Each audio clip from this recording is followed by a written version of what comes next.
درود به همتون بچه‌ها، خیلی خوش اومدید به بوروولف. اینجا کلبه گورکاست. آقا ویدیو برامون ارسال شده از بچه‌های خوشگل و مشکلا قشنگ مشنگا. خیلی زحمت کشیدن برای ما ویدیو فرستادن. دمشون گرم. راجع به همون اینیستا اینیستشگرام اسم میکنن دیگه. واقعا داره خیلی به جاهای بی‌معنی چرت و پرت کشیده میشه. باید جلوشو بگیرن. و یه سری این بی‌معنی‌ها چشم بعضیا جذابه، دنبال میکنن وابستن. حالا بریم ببینیم که این بی‌معنی‌ها چیه. بریم. خب آقای طهماسبی که زحمت کشیدن منو آوردن اینجا و البته اون چشمه گرا و ایشون به این معرفی کردن. قیافه آقای طهماسبی رو می‌بینی؟ طهماسبی اونا که منتظره، فقط منتظر ویدیو قطع شه تا بتونه برانداز کنه. نشستون یه پاش داری نگاه کنی، این آماده است بره کفتار گرسنه منتظر شکار رو بزنه بر بدن. چه جای دنجی هم قشنگ قیافش نقشه‌های شوم توی کله‌ش مردم. اون تا و نگاه هیچکی نیست. کجاه اینجا؟ وسط کبیر داره رودخونه رد میشه. عجیبه. خب ببینید که آقای طهماسبی زیرم تمیز کرده، دستم آب زد. شبیه تیموری هم هستش. تیموری؟ آره هم بازیگره. یوسف صیاد تیموری کیه؟ یوسف تیموری. یوسف صیادی بود. خلاصه که آقای طهماسبی های زندگیتون رو بشناسی. دستشون هم درد نکنه. دستشون درد نکنه واقعا. آره واقعا. حالا جلوتر شاید سرشون درد نکنه. کوتاه بیا برادر، ما میدونیم، ما مردیم. از اون لبخندی که من تو چهرهشون دیدم کوتاه نمیاد ایشون. آقای طهماسبی بمبی انداخته بود بالا، منتظر بود تا تهش میره. بریم بعدی. بذارید طهماسبی کار خودش رو بکنه. طهماسبی بذاریم با حال خودش.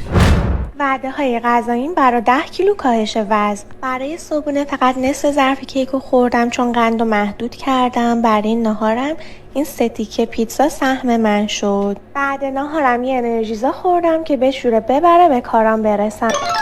رژیم مگه نبود؟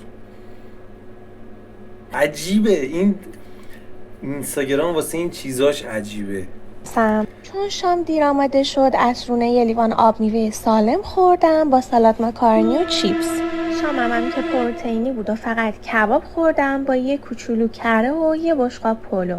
با کبابم که نمیشه نوشابه نخورد. بعد شامم هوس یه چیز شیرین کردم، یه پیش دستی ژله بستنی خوردم. مشتی این چیزایی که تو خوردی و من کارو خوب کنم خانواده‌ام جایزه میدن. والا اینایی که شما خوردین در یک روز بوده؟ در یک روز برای کاهش وزن 10 کیلویی. یا مثلا شاید همه اینا رو خورده دیگه چیزی نخورده مثلا تو 2 ماه آینده. به نظر من بیشتر یخچال کاهش وزنشه تا این. ولی رژیم خوبی بودا. ما با اینا چاق میشیم بیشتر. بریم خرج یه روز یه دختر 17 ساله رو ببینیم. اول از همه رفتم کفش که سفارش دادم و تحویل گرفتم که شد 20 تومن. یه شال خوشم اومد که شد 2750. یه تینس گرفتم که شد 799 تومن. ریاله دیگه. ای کاش ریال بود. این افراد کجان؟ چرا ما نمیبینیم اینا رو؟ واقعا ولی من اینایی که مینالن کیه؟ آره واقعا. ولی من اسم کنم رسیدار از رو زمین پیدا کرده میاد باشه فیلم طبیعی نیست اینا. عجیبه.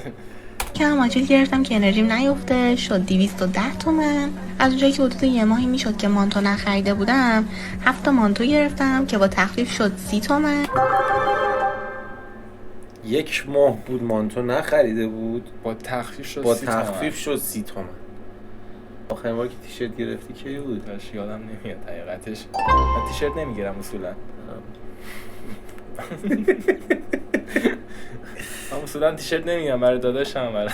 ما معمولا بالایی که میگیره تا پایین هم استفاده میکنه. در آخرم رفتم یه آب میوه ترکیبی خوردم که شد 700. آخه یزید ما 20 نفر آدم میریم آب میوه میخوریم مجموع میخوریم 770 تومان نمیشه. من در هفته 770 تومان خرج ندارم والا به خدا. امروز افتخار اینو داشتم که مدل میکاپ یکی از همکاران عزیزم باشم. پیجشون رو تو کپشن براتون گذاشتم. سالن بی‌نظیری دارن و امیدوارم کارشون رو دوست داشته باشید. یه بار دیگه چرا؟ یه بار دیگه نه دارم لذت میبرم. اون هم داره لذت میبره. نصف کن یکی اون پایین نشسته یکی اون پایین نشسته و این چشای اینطوری نمیشه. یا هر کلمه که حرف میزنه یه بیهوشی میره بنده خدا. میگم یکی اون پایین نشسته. یاد اون فیلم های چیز افتادم، فیلم های اکشنی که من همیشه می‌بینم. آره یا مثلا یارو لوله کشه مثلا. قرار زنید فالوشون بکنید و فوق‌العاده هستن. فوق‌العاده. از میکاپشون بگم که تو ناموس کشیده بودن. تو میکاپش هم دیدی؟ خط چشه چیه؟ من چشاشو فقط می‌بینم که از حال میره. آره بنده خدا. شاید تیک داره، شاید مشکل داره. آره با ما که قضاوت نمی‌کنیم، ما که اینجا نیستیم که اصلا مسخره کنیم. دقیقاً همینطوره. مثبت فکر کن همیشه. چشم. داره راز و نیاز میکنه، اون لحظه آره، اون وسط اصلا داره اصلا دعا میکنه خدا خیرشون بده این میکاپو برام زد. خدایا بعد اون لحظه خدا جواب میگیره نمیتونه تحمل کنه. ممکنه بود تشنج کنه بنده خدا. آره دیگه این راز و نیاز با خدا خیلی عجیبه. مرسی که تا الان ما رو دنبال کردی. واقعا تو این ویدیو پر از اتفاقات عجیب و غریب، از بیهوشی زن میکاپ کار، آره، از خرید دختر 17 ساله، از رژیم گرفتن حتما زن کاهش وزنی، بله، و آقای تماسبی. آقای تسماسبی تا الان فکر کنم که ما این ویدیو کردیم 3-4 بار کارشو کرده آقای تماسبی برانداز. خلاصه که خدا نگهدار آقای تماسبی و شماها باشه. تو این قسمت حس می‌کنم برنده تماسبی با 4 تا این ستاره دیگر رو زد. تماسبی با اختلاف واقعا. حتی تماسبی وقت گذاشته بود، این همه راه رفته بود. ببین کی اون لوکیشن رو پیدا کرده، رفته مثلا اونجا رو ارزیابی کرده. آره. که یک روزی یک نفر به پست شیرا و کفتارا مثلا کی رفتن خونه لالا، این بیاد کارشو بکنه. چون قشنگ جنگل ماداگاسکار بود. من با آقای تماسبی 10 میدم. خوب حقشه دیگه. خیلی خوب برد آقای تماسبی. دمشون گرم واقعا. خسته نباشن. زحمت کشیده بود. تو این چند نفری که آقای تماسبی کار شاخی کرده بود. خب آقا خلاصه امیدوارم لذت برده باشید. لایک، کامنت، سابسکرایب یادتون نره. این باگ آقا سرویس کرد ما رو. اگه ساب کردید دوباره برگردید نکنید ساب کنید. اگه لایک کردید دوباره لایک کنید. حمایت یادتون نره. تو کامنت هم یه دونه قلبی چیزی. آره آقا تا دیداری بعد.